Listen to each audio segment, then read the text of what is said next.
হযরত ওমর যখন দায়িত্বে ছিলেন, তার দায়িত্ব সঠিকভাবে পালন করার জন্য হযরত ওমর সব থেকে বেশি তৎপর ছিলেন। আজকে বাংলার জমিনে হাজার হাজার মানুষ দায়িত্বে আছে না নাই? আছে। আপনিও একটা দায়িত্বশীল, আমিও একটা দায়িত্বশীল।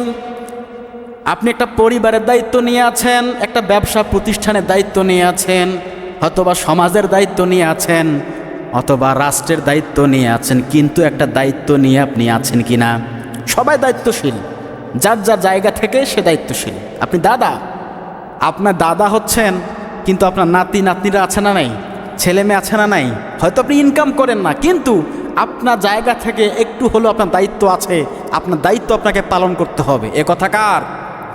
আল্লাহ পাক রব্বুল আলামিন দায়িত্ব সম্পর্কে বলেন, ইয়া আইয়ুহাল্লাযীনা আমানু আলাইকুম আনফুসাকুম। আল্লাহু আকবার। সূরা মাইদা ৭ নম্বর পারার ৫ নম্বর সূরা ১৪ নম্বর রুকুর ১০৫ নম্বর আয়াতের প্রথম অংশটা তেলাওয়াত করলাম। ইয়া আইয়ুহাল্লাযীনা আমানু, ওহে ঈমানদাররা শোনো, ওহে বিশ্বাসীরা শোনো, আলাইকুম আনফুসাকুম, তোমাদের দায়িত্ব তোমাদের উপর। তোমাদের দায়িত্ব থেকে তোমরা কখনোই পিছুপা হবে না। দায়িত্ব প্রত্যেকটা মানুষের আছে না নাই? অবশ্যই আছে। আল্লাহ পাক বলছেন তোমাদের দায়িত্ব তোমাদের উপর। যে যে দায়িত্ব নিয়ে আছো, অবশ্যই সে দায়িত্ব সঠিকভাবে পালন করার চেষ্টা তোমাদেরকে করতে হবে। এ কথা কার? আল্লাহ পাকের কথা। হযরত ওমর যখন প্রেসিডেন্ট, প্রায় ১২ থেকে ১৪ বছর হযরত ওমর দেশ পরিচালনা করেছেন। স্বর্ণযুগ বলা হয়, খোলাফায়ে রাশেদার যুগ বলা হয়, সোনালী যুগ বলা হয় এই সাহাবীদের শাসন আমলকালটাকে।